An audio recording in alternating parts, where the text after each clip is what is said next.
என் பேரன்புமிக்க ஆசிக் தொடர் நேயர்களே, இந்த புனித ரமலானுடைய மாசத்துல சைத்தானுக்கு அல்லாஹ் ரப்புல் ஆலமீன் விளங்கிட்டால் கூட இந்த சங்கி சைத்தான்கள் முஸ்லிம்கள் கூட எப்படியாவது சண்டை போடணும் அப்படிங்கிற நிலையில வெறி பிடிச்சி இந்தியா முழுக்க இன்னைக்கு முஸ்லிம்களோட வம்பிழுத்துட்டு இருக்கு அப்படிங்கிற பல்வேறு செய்திகள் வந்துட்டு இருக்கு. ஸோ அந்த செய்திகளை குறித்தும் அதற்கு முஸ்லிம்களுடைய ரியாக்ஷன் எப்படி இருந்துச்சு அப்படிங்கிற விஷயங்களை குறித்தும் தான் இந்த காணொலியில பார்க்க போறோம். ஸோ பார்ப்பதற்கு முன்னாடி நம்ம ஆசிக் தோழர் என்ற இந்த சேனலை மறக்காம சப்ஸ்கிரைபர் செய்து உங்களது உறவினர்களுக்கும் நண்பர்களுக்கும் இந்த செய்தியை பகிருங்க. மறக்காம கீழே இருக்கக்கூடிய பெல் ஐக்கானை கிளிக் பண்ணுங்க. இதன் வழியாக நமது செய்திகள் உடனுக்குடன் உங்களை வந்தடையும். வாங்க சம்பவத்துக்குள்ள போவோம். அன்பார்ந்த நண்பர்களே, பல்வேறு செய்திகளை பார்ப்பதற்கு முன்னாடி ஒரு முக்கியமான துவாவுக்கான செய்தி. IUML இந்திய யூனியன் முஸ்லீம் லீக் உடைய தமிழ்நாடு மூத்த தலைவராக இருக்கக்கூடிய ஜனாப் காதர் மைதீன் அவர்கள் அண்ணா அறிவாலயத்துல பேட்டி கொடுத்துட்டு இருக்கும் போது திடீர்னு மயக்கம் போட்டு கீழே விழுந்துட்டார் அப்படிங்கிற செய்தி உங்களுக்கு கிடைச்சிருக்கும். செய்தி கிடைச்ச பின்னாடியே நிச்சயமாக அவருக்காக துவாவை நீங்கள் அதிகமாக செஞ்சிருப்பீங்க அப்படிங்கிறத முழுசா நான் நம்புறேன். ஜனாப் காதர் மைதீன் அவர்கள் மயங்கி விழுந்ததற்கு அடிப்படை காரணம் என்னன்னா, அவர் மதுரையில பல்வேறு நிகழ்ச்சிகளை முடிச்சுட்டு நீண்ட நெடிய பயணம் மேற்கொண்டு அண்ணா அறிவாலயம் வந்திருக்காரு. அண்ணா அறிவாலயம் எதுக்குன்னு தெரியும் உங்களுக்கு, தொகுதி பங்கீடு, எத்தனை சீட்டுங்கிற அந்த தொகுதி பங்கீடு சம்பந்தமான விஷயங்களை பேசுவதற்காக அண்ணா அறிவாலயம் வந்தாரு.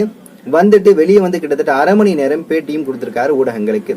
ஸோ இவ்வளவு விஷயங்களை முதுமையிலும் ஆற்றலோடு செய்த இருக்கக்கூடிய நிலையில, குறிப்பாக நோன்பு வைத்த நிலையில இந்த நிகழ்வுகள்ல ஈடுபட்டனால மயங்கி விழுந்துட்டாரு அப்படிங்கிற செய்தி வந்திருக்கு.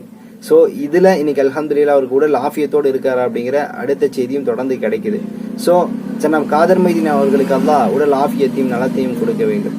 இருந்த பொழுதும் முஸ்லிம்களுக்குரிய ஒரு மூத்த தலைவராக இருக்கிறாரு, சற்று வயோதிகமாயிருக்கு, அவருக்கு சற்று ஓய்வு கொடுக்க வேண்டும், அவருக்கு நல்ல ஒரு ஆசுவாச நிலையை உருவாக்கி கொடுக்கணும் அப்படிங்கிறது தனிப்பட்ட முறையில எனது தாழ்மையான வேண்டுகோளாக காணப்படுது. ஸோ இவர் மயங்கி விழுந்த இந்த விஷயங்களை கேள்விப்பட்ட பின்னாடி முஸ்லிம் சமூகம், பல நபர்கள், பல்வேறு கருத்து முரண்பாடுகள் அவர் கூட இருந்தால் கூட அவருக்காக துவாவை முன்வைக்கக்கூடிய நிலையில நாம் இருக்கோம். ஆனா இந்த சங்கிகள் இன்னைக்கு நம்ம காதர் மைதீன் அவர்களை கடித்து குதிரக்கூடிய வேலையை செஞ்சுட்டு இருக்கு. குறிப்பாக இந்த டிவிக்கு சார்ந்தவர்களும் கூட சில முரண்களை வச்சிட்டு இருக்கிறாங்க, அது கட்சி ரீதியாக.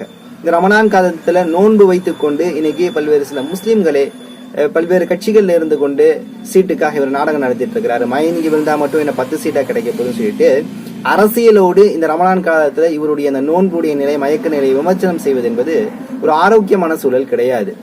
ஒரு முஸ்லீமை நிச்சயமாக நல்ல எண்ணத்துல பார்க்கணும். கருத்து முரண்பாடுகள் எல்லாத்துக்கும் இருக்கும், எல்லாரும் தவறு செய்யக்கூடியவர்கள் தான். இருந்த பொழுதும் ஒரு நல்ல எண்ணத்திலே பார்க்கணும், அவரை குறித்த நல்ல விஷயங்களே பேசணும் நாம அப்படிங்கிற நிலையை இந்த ரமலான்ல நம்ம கற்றுக்கொள்ள வேண்டும். சங்கிகள் கொடூரமா குதிரையிட்டு இருக்கு. இந்த தொகுதி பங்கீடு பேச்சுவார்த்தையில கிட்டத்தட்ட 5 சீட்டுகள் கேட்கப்பட்டதாகவும் அதுல 4 கொடுக்கப்பட்டிருக்கு. அதுல 1 விட்டு கொடுக்க வேண்டும், 3 உங்களுக்கு கிடைக்கும், இன்னும் பல்வேறு கட்சிகள் இது போல விட்டு கொடுத்திருக்கு அப்படிங்கிற மாதிரி பேச்சுவார்த்தைகளை உள்ள நடந்துச்சு அப்படிங்கிற அடுத்தடுத்த செய்திகளும் இன்னைக்கு வருது. ஸோ இதெல்லாம் இந்த ரமலானுக்கு அப்பாற்பட்ட விஷயங்கள். ரமலான் காலத்துல அரசியல் பேசலாம், ஆனா அந்த அரசியல்ல நம்ம பொய்களையும் விமர்சனங்களையும் மற்றவர்களை வசைபாடக்கூடிய ஒரு நிலையையும் உருவாக்கணும் அப்படிங்கிறது மிகப்பெரிய ஒரு பாதகமான செயலாக தான் இன்னைக்கு போயிட்டு இருக்கு. அதனால ரமலான் முடியும் வரை, ரமலான் முடிந்தாலும் சரி, எக்காலமாக இருந்தாலும் சரி, அரசியல் விமர்சனத்தை நிச்சயமாக அவதூறாக வைக்காமல், மற்றவர்களை தரம் தாழ்த்தி பேசாமல், ஆரோக்கியமான நல்ல கருத்துக்களை விமர்சனம் செய்ய நம்ம கடமைப்பட்டிருக்கின்றோம். அல்லாஹ் ரப்புல் ஆலமீன் காதர் மைதீன் ஜனாப் அவர்களுக்கு உடல் ஆஃபியத்தை கொடுக்கணும் அப்படிங்கிறது இந்த துவாவின் வழியாக நம்ம கேட்டுக்கொள்கிறோம். அடுத்து ஒரு தரமான சம்பவம் என்னன்னா, இன்னைக்கு ரம்ஜான் மாசத்துல முஸ்லீம்களோட சண்டை போடணும் சொல்லிட்டு சங்கியில் வெறி பிடிச்சி சுத்திட்டு இருக்கான் அப்படின்னு உங்களுக்கு தெரியும். இடையில கேரளா ஸ்டோரிங்கிற ஒரு படம் வந்துச்சுல்ல, அதோடைய பார்ட் 2 ட்ரெய்லர் வெளியாகி இந்த ரம்ஜான் பிறை 1 வெளியாகி முஸ்லீம்கள்ட்ட எப்படியா வம்புழுக்கணும்னு பெரிய அளவுல சங்கிகள் முயற்சி பண்ணாங்க. ஆனால் முஸ்லீம்கள் அமைதியாக தொழுது கொண்டும் நோன்பு நோட்டு கொண்டும் ஜக்காத்து சதகாக்கள் கொடுத்து கொண்டும் அல்லாஹ் என்னை பாதுகாத்துரு, சங்கியன்ட்டு அடிக்கவையோ சங்கிய நான் நோம்பாளியா அப்படிங்கிற அளவுக்கு பொறுமையை கையாண்டு கொண்டிருக்கிறாங்க. இந்த ரமலான் மாசத்துல மட்டும் இல்ல, தங்களாக மிகவும் பொறுமையா பல்வேறு விஷயங்களை நிதானமாக இந்த முஸ்லீம் சமூகம் ஹேண்டில் பண்ணிட்டு இருக்கு அப்படிங்கிற பல்வேறு செய்திகளை நம்மளால பார்க்க முடியுது. அது ஒரு சிறந்த செய்தி தான் இந்த செய்தியா காணப்படுது. இந்த கேரளா ஸ்டோரி ட்ரெய்லர் வெளியாகுது, பல்வேறு விமர்சனங்கள் ஊடகங்கள்ல வைக்கப்படுது, பொதுவெளியில வைக்கப்படுகிறது. எல்லாம் வைத்தால் கூட ஆர்ப்பாட்டம் போராட்டம் என்று இந்த சங்கிகள் எதை விரும்பிச்சோ அதை நோக்கி இந்த முஸ்லீம் சமூகம் போகாமல் பொறுமையாக இருக்கு. கேரளாவுடைய முதலமைச்சர் பினராயி விஜயன் இந்த கேரளா ஸ்டோரி 2 ட்ரைலருக்கு வன்மையான முறையில் கண்டனங்களை தெரிவிச்சார். இது ஒரு பிளவுவாத அரசியல் படமா இருக்கு, இது ஒரு ப்ராபகண்டா படமா இருக்குன்னு சொல்லிட்டு அவர் இன்னைக்கு எதிர்த்து குரல் கொடுக்கக்கூடிய நிலைக்கு போயிட்டு இருக்காரு. அப்ப முஸ்லீம்கள் தங்களை நோக்கி வீசக்கூடிய அம்புகளுக்கு பொறுமையாக இருந்து அறிவார்ந்த முறையில் இன்னைக்கு ஹேண்டில் பண்ணிட்டு இருக்கிறாங்க. அந்த அம்புகளை சரியான கோணத்துல தவிடுபடி ஆக்கிட்டு இருக்கிறாங்க அப்படிங்கிற விஷயங்களை நம்மளால பார்க்க முடியும். ஹைதராபாத்ல இருக்கக்கூடிய ஒரு முஸ்லீம் நிர்வாகம் ஒரு தரமான செயலை செய்து இன்னைக்கு அனைத்து சமுதாய மக்கள் மத்தியிலையும் பாராட்ட பெற்றுக் கொண்டிருக்கிறது அப்படிங்கிற செய்தி வந்திருக்கு. தெலுங்கானா மாநிலம் ஹைதராபாத்ல இருக்கக்கூடிய அம்மர்பேட்டை என்று சொல்லக்கூடிய இடம், இங்க இருக்கக்கூடிய ஜாமியா மஸ்ஜித். இந்த மஸ்ஜிதுல நிர்வாகம் இந்த ரமலானுக்கு பல்வேறு ஏற்பாடுகளை செய்து கொண்டு வந்துச்சு. அந்த அடிப்படையில ஹாஃபில்கள்லாம் இந்த ஜாமா மஸ்ஜிதுல தொழுகை நடைபெற்றுக் கொண்டிருந்தது, தெராவியுடைய தொழுகை. இந்த தொழுகையில கிட்டத்தட்ட 4000 to 5000 நபர்கள் இந்த தெராவியுடைய தொழுகையில ஈடுபட்டு தொழுது கொண்டிருக்கிறார்கள். அமைதியான முறையில தொழுது பிரார்த்தனைகளை முன்வைத்துக் கொண்டிருக்கிறார்கள். இந்த சமயத்துல பாத்தீங்கன்னா சத்ரபதி சிவாஜி ஜெயந்தி என்று சொல்லக்கூடிய அந்த ஜெயந்தியின் பேரால் சில விழாக்களை சங்கி கும்பல்கள் எடுத்துக்கொண்டு வருகிறது. அப்ப இந்த அம்மர்பேட்டை பக்கத்துல இருக்கக்கூடிய ஜாமியா மஸ்ஜிதுக்கு முன்னாடி நின்று கொட்டடிச்சு மேளம் அடிச்சு பாடல்கள் பாடி எதிர்த்து கோஷங்களை எழுப்பி முஸ்லிம்களை வெறுப்பூட்டும் விதமான பல்வேறு விஷயங்கள் அங்க முன்வைத்து பெரிய ஆர்ப்பாட்டங்களை நூற்றுக்கணக்கான சங்கி கும்பல்கள் இந்த சத்ரபதி சிவாஜி ஜெயந்தி என்ற பெயரால எடுத்துக்கொண்டு இருந்துச்சு. பள்ளிவாசல் முற்றுதுல நின்று இந்த வேலையை செஞ்சுட்டு இருந்துச்சு. இந்த சத்தம் எல்லாமே தெராவி தொழுது கொண்டிருந்த உள்ள இருக்கக்கூடியவர்களுக்கு தெளிவா கேட்டுச்சு. இருந்த பொழுதும் தெராவி தொழுகையை இடைநிறுத்தாமல் தொழுது கொண்டே இருக்கிறாங்க. அப்படி தொழுது கொண்டிருக்கூடிய வேலையில இடையில நிறுத்தி அந்த ஜமாத்தை இந்த நிர்வாகத்தை சார்ந்தவர்கள் மைக்க பிடிச்சு ஒரு அனௌன்ஸ்மெண்ட் கொடுக்குறாங்க. வெளியே சங்கி கும்பல்கள் நம்மளை கோபப்படுத்தும் விதமாக சண்டைக்கு இழுத்துட்டு இருக்கிறாங்க, நாம நிச்சயமாக அதுல உள்ள போய் எந்த பங்கமும் ஏற்படுத்தக்கூடாது, நாம் முழுமையாக இந்த 20 ரக்காத் தெராவி தொழுக வேண்டும் அப்படின்னு சொல்லக்கூடிய ஒரு உத்தரவை அங்க இருக்கக்கூடிய ஜமாத்தை சார்ந்த நிர்வாகத்தை சார்ந்தவர்கள் கொடுக்குறாங்க. இதை கேட்டுக்கொண்ட 4000 to 5000 நபர்கள் தொழுது கொண்டிருந்த அந்த முஸ்லீம்கள் ஒற்றுமையோடு அமைதியாக நிதானமாக அந்த குர்ஆன் கிராத்தை காது தாழ்த்தி கேட்டுக்கொண்டு எந்த சிந்தனையும் சிதறடிக்காமல் எந்த நபர்களும் உணர்ச்சி வையப்படாமல் பொறுமையாக இருந்து அந்த தொழுகையை நிறைவேற்றுறாங்க. இந்த தொழுகையை நிறைவேற்றக்கூடிய இந்த இடைப்பட்ட நேரத்தில் இந்த செய்தி காவல்துறைக்கு போகுது. ஹைதராபாத்ல இருக்கக்கூடிய அந்த காவல்துறை சார்ந்தவர்கள் இந்த அம்மார்பேட்டைக்கு வர்றாங்க. ஜாமா மஸ்ஜிதுக்கு முன்னாடி அந்த சங்கி கும்பல்களை ஆர்ப்பாட்டம் பண்ணிட்டு இருந்தாங்கல்ல, கத்திட்டு வெளியே வாடா, அவனை அடிக்கிறேன் உதைக்கிறேன் அப்படிங்கிற மாதிரி வார்த்தைகள் மற்றும் முஸ்லிம்களுடைய புனித விஷயங்களை நோக்கி ஒரு ஒரு கோபத்தை ஏற்படுத்தக்கூடிய வார்த்தைகள், இது எல்லாமே செஞ்சுட்டு இருக்கக்கூடிய சமயத்துல காவல்துறை அவர்களை அப்புறப்படுத்தி அது எல்லாத்தையும் கிளியர் பண்ணிடுறாங்க. இந்த சம்பவம் எல்லாம் முடிஞ்ச பின்னாடி இந்த ஜமாத்தை சார்ந்த நிர்வாகத்தை சார்ந்தவர்கள் வெளியே பேட்டி கொடுக்குறாங்க. இறைவனுக்கே புகழ் அனைத்தும், நாங்கள் அமைதியாக இருந்தோம், சமூக ஒற்றுமையோடு இருந்தோம், எந்த பங்கமும் ஏற்படலை, யாருக்கும் சேதம் ஏற்படலை அப்படிங்கிற ஒரு செய்தியை கொடுக்குறாங்க. இன்னைக்கு இந்த ஹைதராபாத்தை சார்ந்த இந்த நபர்களை, இந்த ஜமாத்தை, இந்த நிர்வாகத்தை, இந்த முஸ்லிம்களை, இந்த மக்களை இன்னைக்கு உலகமே பாராட்டுது. எவ்வளவு ஒற்றுமையா இருக்காங்க பாருங்க. இதே சம்பவம் தான் மதுரையில் நடந்துச்சு சமீபமாக. மதுரை திருப்பரங்குன்றம் விஷயத்துல சிக்கன் பாதுஷா தர்கா மேல இருக்கு, இங்கிட்டு முருகன் கோயில் இருக்கு. சங்கிகள் வேண்டுமென்றே முஸ்லீம்களை வம்பிழுக்க வேண்டும் என்று பிரச்சனையை கிளப்பினாங்க. முஸ்லீம்கள் ஒரு நபர்கள் கூட பிரச்சனையை பெருசாக்கல, அமைதியாக இருந்தாங்க. கோர்ட்டு பார்த்துக்கும், அரசு சரியான முறையில் ஹேண்டில் பண்ணும் நம்பிக்கையோடு இருந்தாங்க. அந்த நம்பிக்கையை வீண் போகல, சரியான முறையில் அந்த ஸ்டெப் எடுக்கப்பட்டது. முஸ்லீம்கள் இறங்கி இருந்தா இன்னும் பிரச்சனை பெருசாக இருக்கும். அப்ப முஸ்லீம்கள் இன்னைக்கு பக்குவத்தோடு ஒவ்வொரு விஷயத்தையும் ஹேண்டில் பண்ணிட்டு போறாங்க. அப்படின்னா என்ன, முஸ்லீம்கள் இந்த சூழலை புரிந்து கொண்டார்கள். சங்கிகளுக்கு எப்படி பதிலடி கொடுக்க வேண்டும், அவங்கள போல நம்மளும் கத்தணும் அப்படின்னா இங்க நிலைமை வேற மாதிரி ஆயிரும் அப்படிங்கிறத முஸ்லீம்கள் மத நல்லிணக்கத்தோடு இன்னைக்கு புரிஞ்சுட்டாங்க. அதோடைய ஒரு பகுதியாகத்தான் நேற்றையாகத்தான் நேற்றைய தினம் ஜமாத்துல் உலமா, தமிழ்நாடு ஜமாத்துல் உலமா ஒரு சுற்றறிக்கை அனுப்பிச்சு. வாட்சிருந்தீங்கன்னா உங்களுக்கு தெரியும். ஒரு அழகான அற்புதமான ஒரு சுற்றறிக்கை, நிச்சயமாக வரவேற்கத்தக்க விஷயம். தமிழ்நாடு ஜமாத்துல் உலமாவுடைய சுற்றறிக்கை நான் வாசிக்கிறேன், கேட்டு பாருங்க. தமிழ்நாடு ஜமாத்துல் உலமா சபை 21/2/2026. இபாதத்துகளை வெளியே ஒளிபரப்ப வேண்டாம். மஸ்ஜிதுகளின் சங்கைமிக்க நிர்வாகிகள் மற்றும் கண்ணியமிகு இமாம்களின் மேலான கவனத்திற்கு. அஸ்ஸலாமு அலைக்கும் வரஹ்மத்துல்லாஹி வபரகாத்துஹு. ரமலான் மாதம் நம் நெஞ்சுக்கு இனிய மாதம், இறையருளை ஏராளமாக அருளும் மாதம். இரவு வணக்கங்கள், சிறப்பு பயான்கள் என பள்ளிவாசல்கள் இபாதத்துகளால் அலங்கரிக்கப்படும் மாதம். ஆனால் இந்த இபாதத்துகள் அனைத்தும் பள்ளிவாசல்களில் மட்டும் ஒலிக்க வேண்டும். அவை வீதிகளின் தெருக்களின் கேட்கும்படி ஒளிபெருக்கின் மூலம் ஒளிபரப்பு செய்வது ஏற்புடையதல்ல. வயோதிகர்கள், நோயாளிகள், கர்ப்பிணிகள், பெண்கள், குழந்தைகள் என பல்வேறு தரப்பினர் இதனால் அவதிக்கு ஆளாவார்கள். குர்ஆன் ஓதப்படும் போது அதனை செவிதாழ்த்தி கேட்க இயலாதவர்கள், வாய்ப்பில்லாதவர்கள் குற்ற உணர்வுக்கு ஆளாவார்கள். சில நேரங்களில் அது அவர்களுக்கு எரிச்சல் ஊட்டும். நோயாளிகளின் தூக்கம் தடைபடும். மேலும் இவ்வாறான ஒளிபரப்புகள் தீய நோக்கமுடையவர்கள் சமூக பதற்றத்தை ஏற்படுத்த ஒரு வாய்ப்பாக அமைந்துவிடும்.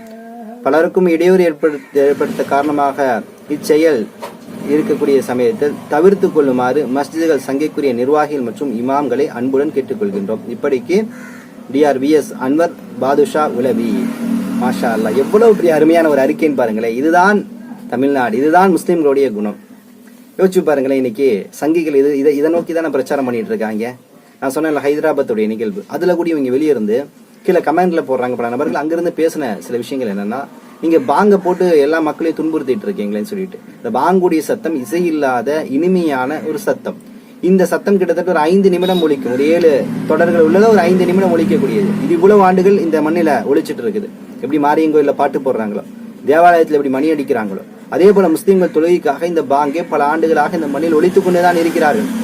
மலேசியாவுடைய ஒரு பிரபலமான ஒரு தலைவர் சொல்லுவாரு, யார் ஃபஜ்ருடைய பாங்கு ஒலித்தும் தூங்கிட்டு இருக்கானோ அவன் இந்த நாட்டில் வாங்க தகுதியே இல்லை. ஏன்னா ஃபஜ்ருடைய பாங்கு என்பது தொழுகைக்கானது முஸ்லிம்களுக்கு. பிற மக்களுக்கு ஃபஜ்ருடைய பாங்குடைய நேரம் என்பது, அந்த நேரத்திற்கு மேல நீங்க தூங்குனீங்கன்னா நீங்க வாழ தகுதியற்றவர்கள். ஏன் அதற்கு மேல நீங்க தூங்கக்கூடாது, உங்களது வாழ்வாதாரத்தை தேடி உழைக்க ஆரம்பிச்சிடணும் அப்படிங்கிற மாதிரி சில கருத்துக்களை அந்த மலேசியாவுடைய தலைவர் முன்வைத்தார். அதுபோலத்தான் இந்த பாங்குடைய நிலை. ஆனால் இன்னைக்கு அந்த பாங்குடைய நிலையை கூட இன்னைக்கு சங்கிகள் விமர்சனம் பண்ணிட்டு இருக்காங்க. இந்த சூழல்ல தான் இன்னைக்கு சங்கிகளுடைய இந்த குறுக்கு புத்தி, இந்த கொடூர புத்தியை புரிந்து கொண்ட ஜமாத்துல் உலமா, தமிழ்நாடு ஜமாத்துல் உலமா சபை சார்ந்த நிர்வாகிகள், தலைவர்கள் இன்னைக்கு ஒரு நல்ல முடிவு எடுத்திருக்காங்க. பயான்களை நம்ம பொதுவா பார்த்திருக்கோம். பல்வேறு வீதிகளில் ரமலான் காலத்தை வெளியே ஒலிக்கும், இந்த ஹனீஃபாவுடைய பாடல்களை வெளியே போடுவாங்க. இது போன்ற விஷயங்கள் என்பது பல நபர்களை துன்புறுத்தும். ஏன்னா நாம பிற மதத்தை சார்ந்தவருடைய கொண்டாட்டங்கள்ல நாம் இல்ல, பொதுவான நபர்கள் விமர்சனம் வைக்கிறோம்ல. பொதுவாக இந்த பட்டாசு வெடிக்கக்கூடிய சமயத்துல இவ்வளவு டெசிமல் இருக்கு, இந்த டெசிமலுக்கு மேல வெடிக்க கூடாது, அது பெரிய விளைவை ஏற்படுத்தும் அப்படின்னு சொல்லக்கூடிய அரசுடைய கட்டுப்பாடு இருக்கு. ஆனா இன்னைக்கு அந்த டெசிமல் விதிகள்லாம் உடைக்கப்பட்டு அந்த டெசிமலுக்கு மேல பிராண்டே இல்லாத பல்வேறு பட்டாசுகள் இன்னைக்கு கட்டிடத்தை இன்னைக்கு ஆட செய்கிறது. அப்ப இந்த பட்டாசு மூலம் இன்னைக்கு உயிரினங்கள் பாதிக்கப்படுகிறது, வயதுகள் பாதிக்கப்படுறாங்க, பல்வேறு நபர்கள் இதய நோய்க்கு உள்ளாகிறாங்கன்னு சொல்லக்கூடிய பல ஆபத்துகள் இந்த பட்டாசுகள் மூலம் இருக்கு. இந்த பிற மதத்தை சார்ந்தவர்கள் அவங்களுடைய கொண்டாட்டங்கள்ல இறப்புகளை பயன்படுத்துறாங்க. அப்ப அதை நம்ம விமர்சனம் பண்ணக்கூடிய சமயத்துல அதற்கு நாம் செய்யக்கூடிய செயல்கள்ல அது சரியான அளவுல இருந்தால் கூட அரசு அதை கண்டுக்களே ஆட்டி கூட நாம் அந்த ஒழுங்குமுறையை உருவாக்குறோம். பாத்தீங்களா, இதுதான் இஸ்லாம். அப்ப பிறருக்கு நாம் சொல்லக்கூடிய சமயத்துல பட்டாசு மூலம் என்னென்ன தீமைகள் ஏற்படும். அதே போல பாத்தீங்கன்னா எங்க வீட்டுல எல்லாம் ஒரு 10 வருஷத்துக்கு முன்னாடி பழைய வீடுகள்ல கோயில் இருக்கும், கோயில் பக்கத்துல வீடு இருக்கும். அவங்க பெரிய மைக் செட் கட்டி எங்களுடைய ஜன்னல்ல தான் கட்டி இருப்பாங்க. கிட்டத்தட்ட 2 நாட்கள் அந்த சத்தம் ஒலித்து கொண்டே இருக்கும், பேசுறது கூட கேட்காது. அப்ப அவங்க நம்மள்ட்ட என்ன கேட்பாங்கன்னா அனுமதி கேட்கறாங்க.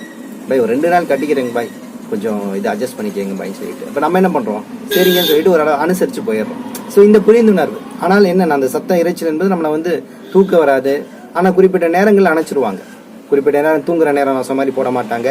சில இடங்கள்ல பாங்குக்கு சொல்லக்கூடிய சமயத்துல அந்த சப்தத்தை அணைச்சிருவாங்க. அப்ப இந்த புரிந்துணர்வு இருக்கு பாத்தீங்களா, நீங்க கட்டிக்கங்கிற புரிந்துணர்வு, பாங்கு சொல்ல சமயத்துல அவங்க அதை அணைச்சிடுறது, அந்த புரிந்துணர்வு. இஸ்லாம் சொல்லக்கூடிய அடிப்படை கூறுல நான் புரிந்து கொள்ளக்கூடிய விஷயம் என்னன்னா, பிறர் நலம் நாடுவதுதான் இஸ்லாம் என்ற அந்த சொற்றொடரை நம்ம புரிஞ்சிருந்தோம் அப்படின்னா நிச்சயமாக இது போன்ற நலம் சார்ந்த விஷயங்கள்ல கூடுதல் அக்கறையோடு நாம் செயல்பட வேண்டும். அந்த விதத்துல ஜமாத்துல் உலமாவுடைய இந்த முடிவு என்பது வரவேற்கத்தக்க முடிவாக காணப்படுது அப்படிங்கிறது இன்னைக்கு ஒரு பெரிய செய்தியாக காணப்படுது.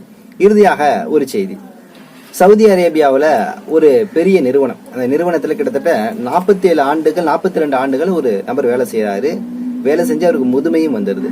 வந்த பின்னாடி அந்த நிறுவனம் என்ன பண்ணுதுன்னா அவரை அழைச்சு அவருக்கு ஓய்வு கொடுக்குது. பாகிஸ்தானை சார்ந்த நபர் ஓய்வு கொடுக்கக்கூடிய சமயத்துல ஒரு கிஃப்ட் கையில கொடுக்குது. அந்த கிஃப்ட் அவர் ஓபன் பண்றாரு. பாக்ஸா உள்ள இருக்கு, ஒரு 8 அடுக்கு பாக்ஸ். ஒன்னு ஓபன் பண்ணா அதுக்குள்ள ஒண்ணு அப்படின்னு சொல்லிட்டு ஓபன் பண்ணிட்டே இருக்கிறாரு. இறுதியாக ஒரு கண்ணாடி பாக்ஸை கையில எடுக்கிறாரு. அதுல பாத்தீங்கன்னா ஒரு மிகப்பெரிய கிஃப்ட் இருந்திருக்கு. என்ன கிஃப்ட்னு கேட்டீங்கன்னா கோல்டு, தங்க கட்டி இருந்திருக்கு. தங்க கட்டி எடுத்த பின்னாடி அவருக்கு அவ்வளவு பெரிய சந்தோஷம்.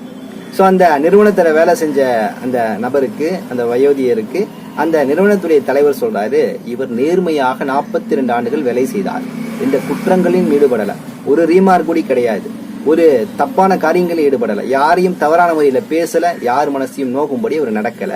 இவ்வளவு நேர்மையான நபருக்கு நிச்சயமாக இந்த தங்கம் இதெல்லாம் நிகர் கிடையாது, அதுக்கு மேல எது கொடுத்தாலும் அவருக்கு தகும் அப்படிங்கிற அளவுக்கு அந்த முதலாளி இவரை வாழ்த்தி பாராட்டி இவருக்காக ஒரு சின்ன ஒரு ஃபங்க்ஷனை நடத்தி இவரை கண்ணியத்தோடு அமைச்சிருக்கிறார். அப்படின்னா அவருடைய செயல் எந்த அளவு இருந்திருக்கும்.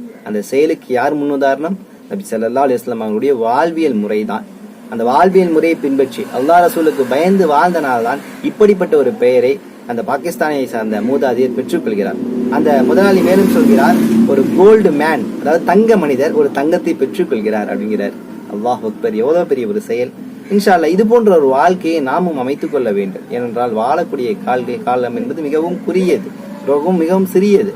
சொல்லப்போனா ஒரு வழிப்போக்கரை போன்று நாம் வாழ்ந்து கொண்டிருக்கக்கூடிய இந்த வாழ்க்கையில எப்படிப்பட்ட வாழ்க்கையை நம்ம வாழ போறோம் அப்படிங்கிறது நிச்சயமாக அது நம் கையில தான் இருக்கு. நாம் எடுக்கக்கூடிய முடிவுல தான் இருக்கு. நாம் நமக்கான சூழலை வகுத்து கொண்டு வாழக்கூடிய நிலையில தான் அது இருக்கு அப்படிங்கறதான் இந்த செய்தியின் வழியாக நம்மளால் புரிஞ்சுக்க முடியுது. ஸோ இன்னும் சில தகவல்களை திரட்டிக் கொண்டு இன்ஷா அல்லாஹ் விரைவில் வந்து உங்களை சந்திக்கின்றேன். நன்றி. அஸ்ஸலாமு அலைக்கும் வரஹ்மத்துல்லாஹி வபரகாத்துஹு.